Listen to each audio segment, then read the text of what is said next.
Այո, շրջանառվում է մամուլում,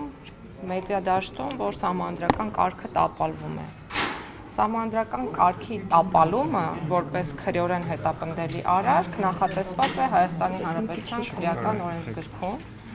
եւ դա նշանակում է հետեւյալը, որ որևէ անձ պետք է փաստացի դադարեցնի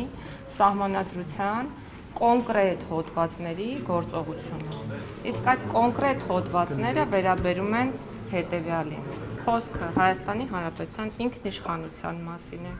այն մասին է, որ մեր երկիրը ժողովրդավարական, ինքնիշխան, սոցիալական, իրավական պետություն է, խոսքն այն մասին է, որ մեր երկրում մարդը բարձրագույն արժեք է,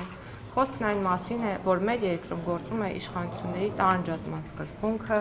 խոսքն այն մասին է, որ մեր երկրում ընտրությունները կայանում են այն կերպ, ինչպես որ կայանում են, մի խոսքով առաջինից 7-րդ հոդվածների մասն է, եթե չեմ սխալվում, սահմանադրության, եւ այդ նորմերի փաստացի գործողության փաստացի դադարումն է նշանակում սահմանադրական կարգի տապալում։ Սիրելի լրագրողներ, խնդրում եմ ձեզ, ուշադիր եղեք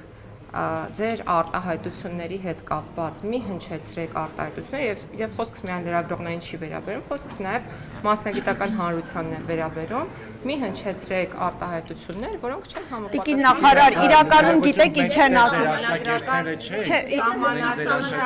չենք էստեղ, դուք էլ լսարանում չեք հարցերի ըստ էության պատասխան։ Տիկին նախարար, գիտեք ինչ են ասում, իրենք ասում են մի հատ սահմանադրությամբ այդ դասախոսությունները կարդում եք, ասում եք մարդը սահմանադրությամբ արդեն որերորդ անգամ է ես մեմերի կերպար եմ դառնում ձեր պատճառով, որովհետև ստիպված եմ անընդհատ ինչ-որ տարօրինակ ռեակցիաներ տալ ձեր իրականում շատ տարօրինակ եւ անհարգալից պահվածքին։ Տիկին նախարար, Եթե դուք ինձ հրավիրում եք հարցազրույցի, բարի եղեք, լսեք այն, ինչ ես ասում։ կարող եմ մի հարց տալ։ Ոչ, որովհետև ես միտքս չեմ ավարտել։ Լավ, ավարտեք։ Սահմանադրությամբ, երբ որևէ մարմնի մասին կամ անձի, այդ թվում եւ իրավաբանական, ընդ որում եկեղեցին իրավաբանական անձ է, նշում է արված,